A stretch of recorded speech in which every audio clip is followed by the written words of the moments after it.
दिन जंगल में था हंगामा, सब परिंदे आए करने ड्रामा। तोता बोला देखो मेरी शान, सबसे अलग मेरी पहचान। कौवा हंसा चोर मुझे क्यों कहा, मेरी आवाज को क्यों बुरा समझा।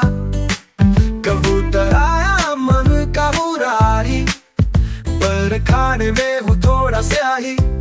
सब फिर हंस कही बातें प्यारी, फिर उड़ गए याद रह गई सारी।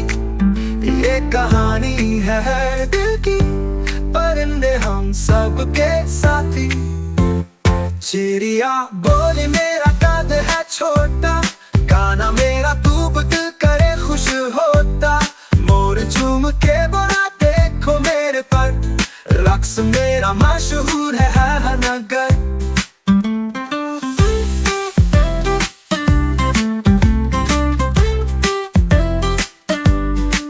बुलबुल बजाती अपनी मीठी तान, खुशबू फैलाती जैसे कोई फान। चील ने कहा ऊंचा उड़ती हूँ, आसमां का मैं भी हिस्सा हूँ। सब फिर हंस कही बातें प्यारी, फिर उड़ गए याद रह गई सारी। ये कहानी है हर दिल की, परिंदे हम सबके साथी।